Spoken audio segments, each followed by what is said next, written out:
Bonjour, ici Paul Vachon. Nous allons faire un bref retour sur les capsules précédentes.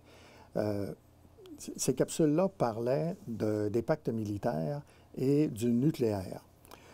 Pourquoi avoir fait ces capsules-là? Parce que dans des événements que nous allons voir durant la guerre froide, entre 1945 et 1990, il y a eu parfois des discussions concernant le nucléaire. On en entend parler aujourd'hui avec Vladimir Poutine en Ukraine, mais il y a eu quand même des discussions où on a pensé utiliser des armes nucléaires dans d'autres conflits. C'est le cas au Vietnam, c'est le cas en Corée du Sud et dans d'autres conflits. Heureusement, ça ne s'est pas fait et c'est la raison pour laquelle on avait fait ces capsules-là, pour démontrer la bêtise si jamais on utilise ce genre d'armes-là, puisque ça peut signifier la fin de l'humanité. Espérons que ça ne se produise jamais. La nouvelle série, la partie que nous allons faire, c'est entre 1945-46 et 1990. Parfois, cependant, on va déborder parce que dans quelques cas, compte tenu de l'attitude de la Russie, c'est un retour en arrière, un retour à l'époque de l'Union soviétique. Tout ça commence, on l'avait vu, avec la doctrine de l'endiguement, la doctrine Truman, la politique de containment, d'endiguement, qui consistait à contenir l'Union soviétique et plus tard le bloc communiste, parce qu'il n'y a pas juste l'Union soviétique, à l'intérieur de ses frontières. Et on a utilisé les pactes militaires, puis des interventions économiques ou militaires pour ce faire. On va faire un pas de plus avec la théorie des dominos qui va être, je vous dirais, illustrée par le président Eisenhower. C'est quoi la théorie des dominos? C'est l'idée que si un pays tombe dans le bloc communiste ou le contraire, si un pays communiste tombe dans le bloc capitaliste, bien, selon les dominos, parce que quand un domino tombe, toute la suite est emportée, alors les pays voisins pourraient être contaminés par cette idéologie-là et tomber à leur tour. Donc, il faut intervenir pour empêcher un pays de passer sous la domination d'une idéologie ou de l'autre. Et c'est ce que nous allons voir dans différentes situations. Et bien sûr, pour la plupart, sauf quelques exceptions, pour la plupart, ces situations-là seront dans l'espace Union soviétique contre les Américains. Puis, comme je le disais, il se peut que nous débordions dans quelques rares cas. Je vais vous donner des exemples de ce que nous allons voir. L'Asie du Sud-Est. L'Asie du Sud-Est, c'est la guerre d'Indochine et la guerre du Vietnam dont on a tous entendu parler. Alors, c'est un cas où vraiment les deux blocs s'affrontent. En Afrique aussi, l'ensemble de la décolonisation. Lorsqu'il y a eu des mouvements de décolonisation, bien sûr que les idéologies communistes et capitalistes étaient là pour en ramasser également les fruits. Dans certains cas, cependant, mais ça sera après 1990, nous pourrons aller voir d'autres cas où ce n'était pas tout à fait l'idéologie communiste ou capitaliste. Je pense à l'Afrique du Sud ou le génocide du Rwanda. Au Proche-Orient, bien, la création de l'État d'Israël et toutes les guerres, les conflits qui vont s'en suivre autour de la création de l'État d'Israël, la Palestine, le Liban, entre autres. Le Moyen-Orient, bien sûr, les conflits entre l'Iran et l'Irak, les conflits en Afghanistan également, avec l'arrivée des talibans qui se fera plus tard. En Europe, les agressions russes. Il y en a eu plusieurs, République démocratique allemande, Hongrie, Roumanie, Tchécoslovaquie, et les États baltes.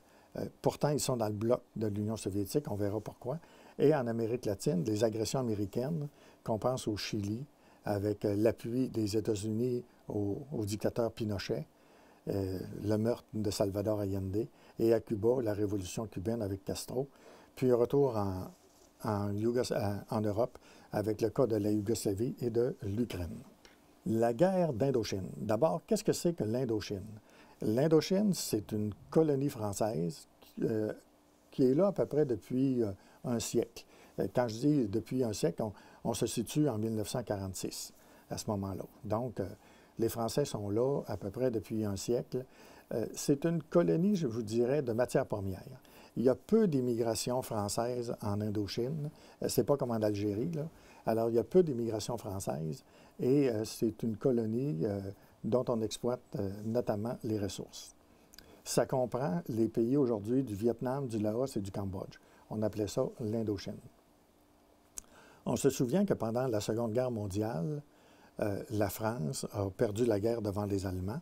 Et elle a été divisée en deux, le nord occupé par les Allemands, le sud sous protection allemande, la France de Vichy.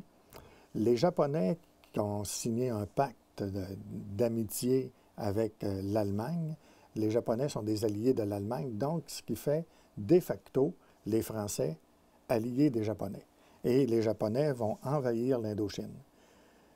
C'est théorique parce que la situation entre les Français et les Japonais n'est pas très harmonieuse. Mais cependant, au nom du gouvernement de Vichy, bien, les Français ont besoin et doivent donner une collaboration aux Japonais. On sait ce qui va arriver après.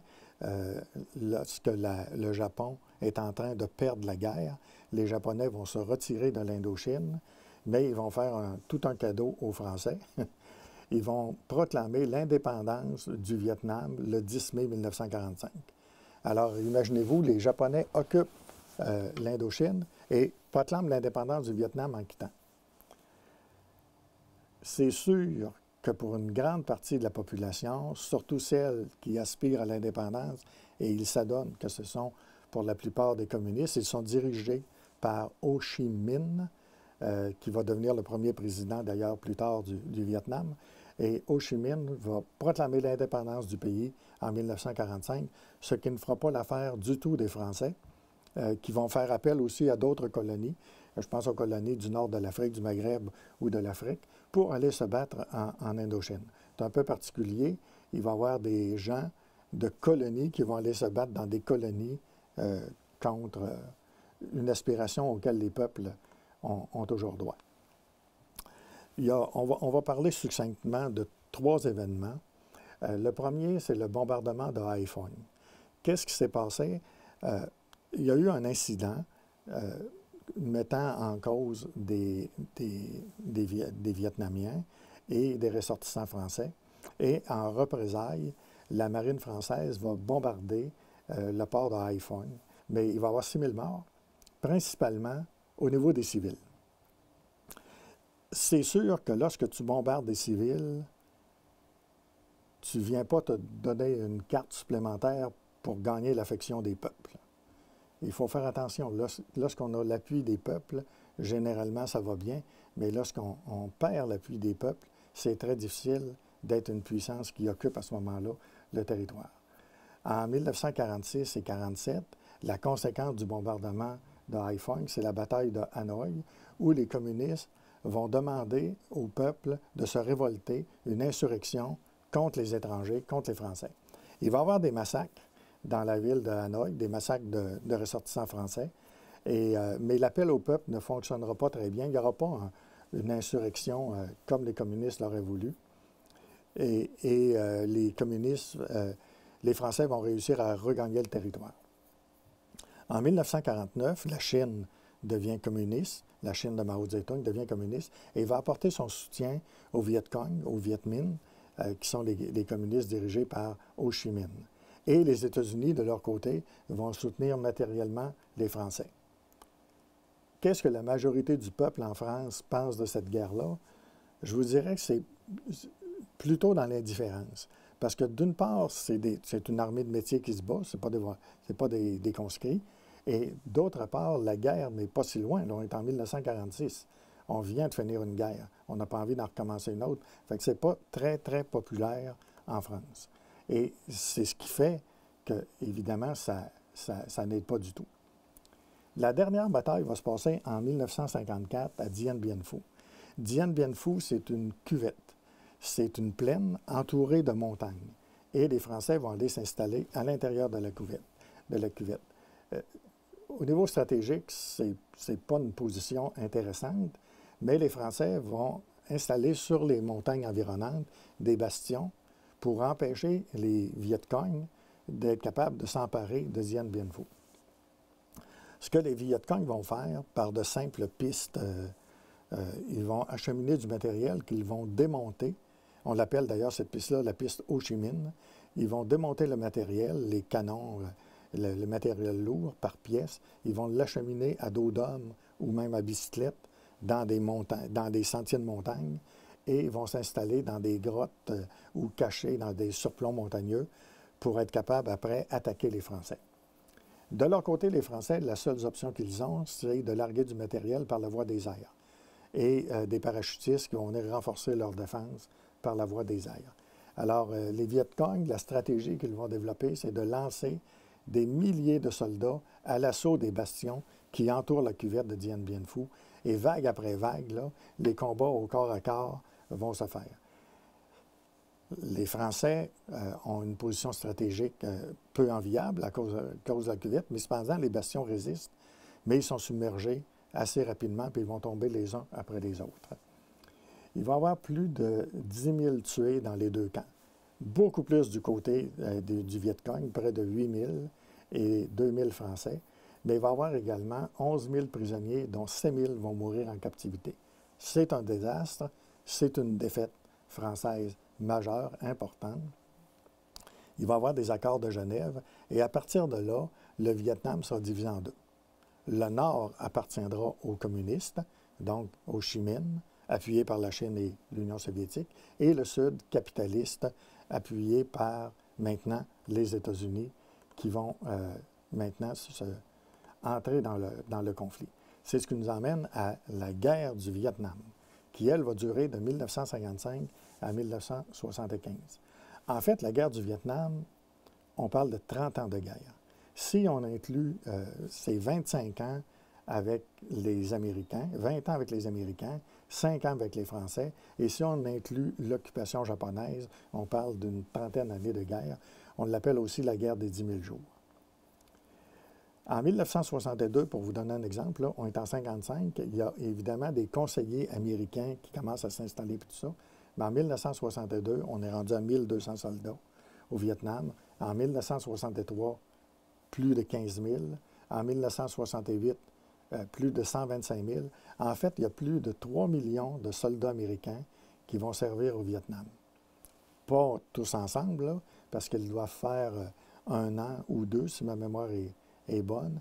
Puis, ils sont à ce moment-là remplacés par de nouvelles recrues qui arrivent constamment pour renouveler les soldats.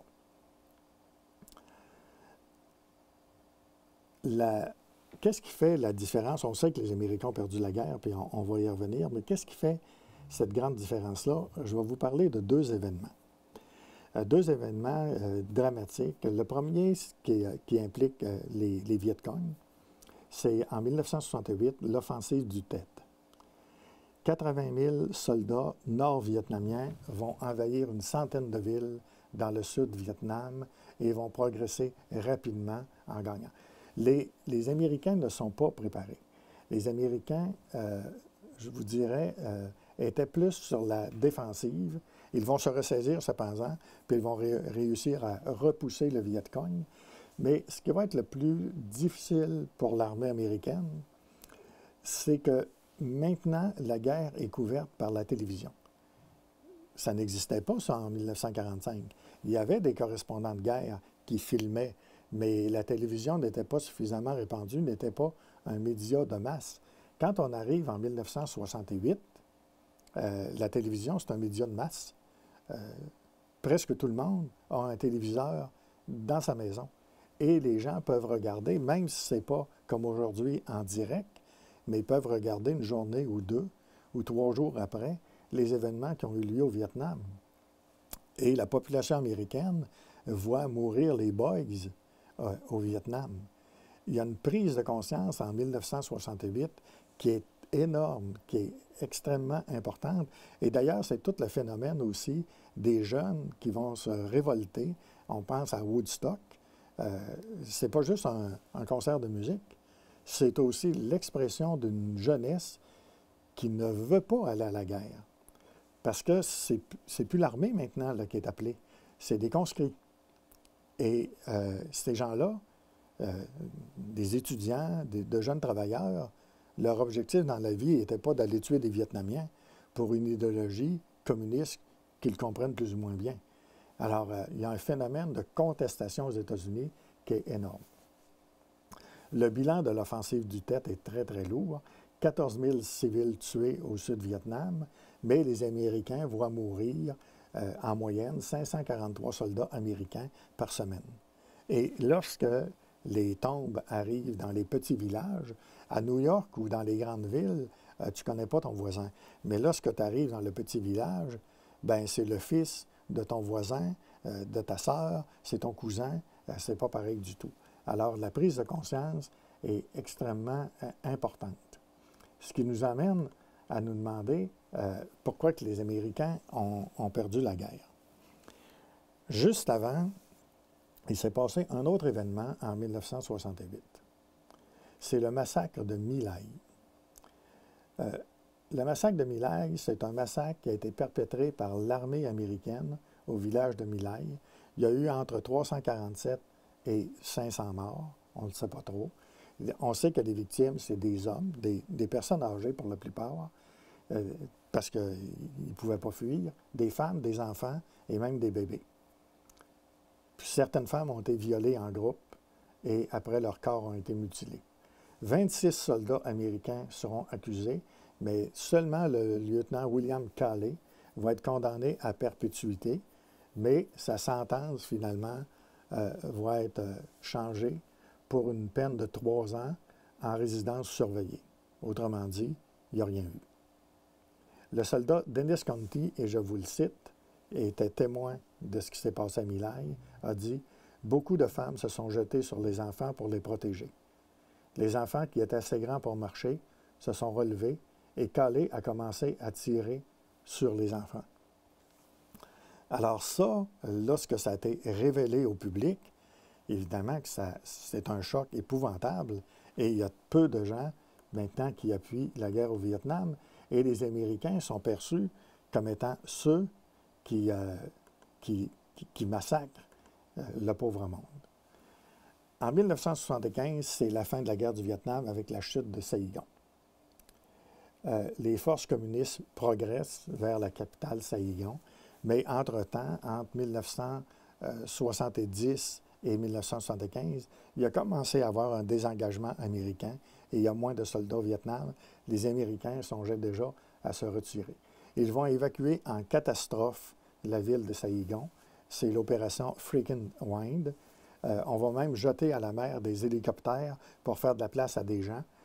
Évidemment qu'on va rapatrier des Américains en premier, surtout ceux qui sont dans l'administration ou ceux qui travaillent pour les services secrets, la CIA, où les militaires vont être évacués en premier. Il va y avoir quelques militaires qui vont rester pour défendre les diplomates, pour défendre les gens qui restent. Et on va évacuer par bateau, par tous les moyens dont on peut. Et il va apparaître un mouvement qui va nous affecter, nous aussi, dans notre région. C'est ce qu'on va appeler les Boat People.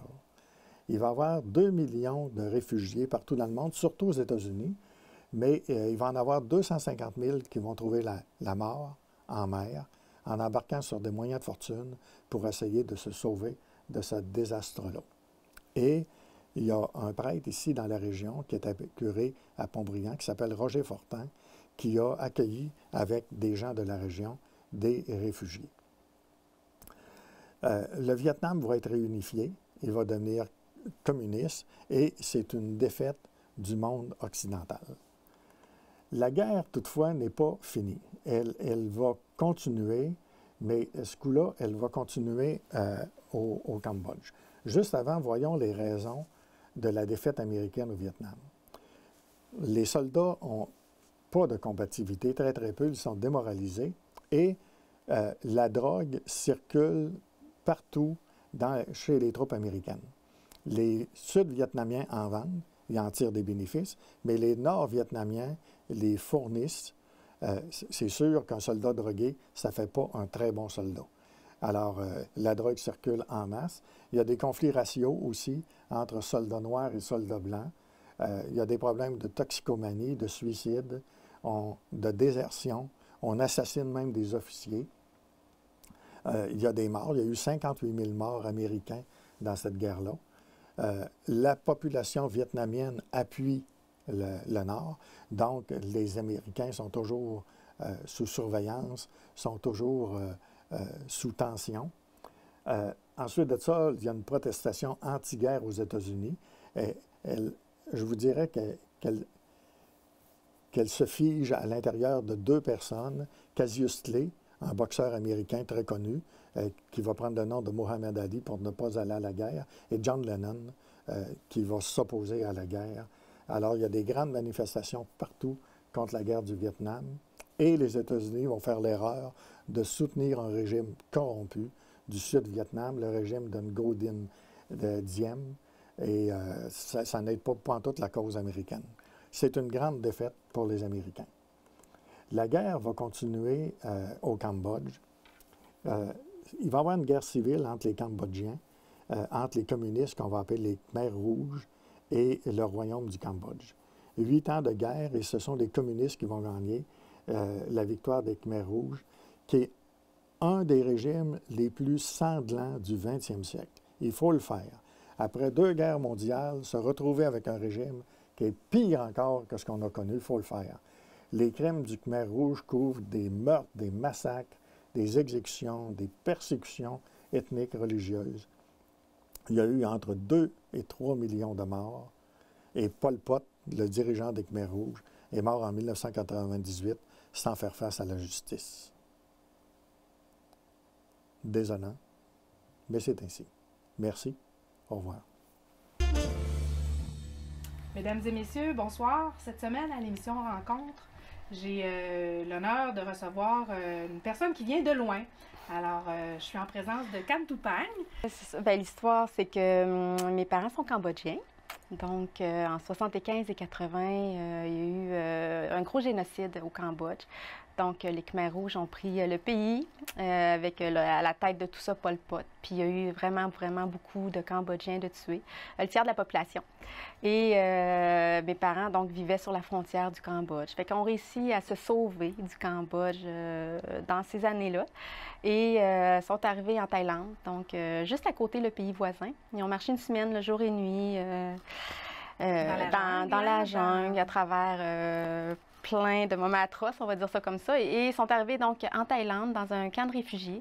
Et la Thaïlande a ouvert donc ses frontières pour les Cambodgiens. Et ont vécu là 5 ans. Un camp de réfugiés, c'est supposé être temporaire, mais finalement, eux ont été pris là 5 ans de temps. Et moi, je suis née dans le camp de réfugiés. Donc, en 1977, sans médecin, pour que je puisse survivre. Puis, dans le camp de réfugiés aussi, les rations, c'était pas des grosses rations. Là, on mange pas tous les jours. Non, je pense que c'était 3 rations par semaine pour la famille, puis tant pour les enfants. Mais finalement, c'était la misère quand même, là. Puis, c'est ça. Dans le camp de réfugiés, je sais que ma mère, elle me raconte, par exemple, qu'elle me rasait les cheveux parce qu'il y avait trop de bibites. Oui. Ouais, on est en Thaïlande, donc il fait très, très chaud. Puis c'est ça, c'est pas salubre, hein, un camp de réfugiés. Fait que bref, elle m'a rasé les cheveux pendant toute mon enfance parce que c'est ça. Fait qu'il y avait trop de bibites. Ça, c'est des histoires, des anecdotes. Je pense que c'est pour ça que j'ai une grosse tignasse comme ça. Ah bon, oui, ils ont renforcé. Et il en reste pas moins que le début de ta vie a été difficile. Mais après ça, l'histoire est belle. Oui, oui, oui. Il y a vraiment... notre arrivée à Thetford Mines, là, ça fait partie vraiment des belles pages de mon histoire, on va dire ça comme ça. Puis c'est des gens de Thetford, c'est grâce à ces gens-là là, qu'on est ici. Des années 80, il y a eu vraiment un gros mouvement de sympathie pour ce qui se passait en Asie du Sud-Est. Puis nous, là, il y a des gens là, qui se sont réunis, une dizaine de personnes qui ont travaillé très fort l'année avant qu'on arrive en 1980. On est arrivé en janvier 1980, en pleine tempête. Et, mais l'année précédente, bien, les gens, c'est ça, il y avait des prêtres, il y avait des enseignants, il y avait des infirmières. Donc, se sont réunis pour justement trouver un logement, ramasser des sous, créer, c'est ça... toute la logistique de l'arrivée d'une famille. Là, parce qu'il fallait qu'ils vous prennent en charge pour 1 an. Pour 1 an, oui. Puis par la suite, mes parents donc, avaient appris le français, avaient eu des cours de francisation et donc avaient pu donc, se trouver un emploi par après. Puis, fait que c'était ça le projet. Puis, il y a eu plusieurs autres familles aussi qui ont eu cette chance-là d'arriver à Thetford. C'est que vous n'étiez pas les seuls. Il y en avait plusieurs, qui sont arrivés dans ces années-là, des familles dans la région, le Pont-Brillant, Thetford. Oui, East Broughton, Black Lake. Ouais, ils nous disent qu'on est avant en 80 puis on est encore ici.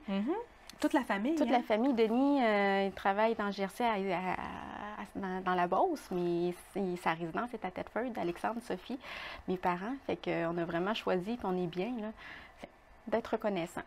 Puis de voir la vie tout le temps du bon côté, parce qu'il y a tout le temps côté noir, jamais. Comme je disais aux élèves là, en mathématiques cette année, voir la vie en valeur absolue.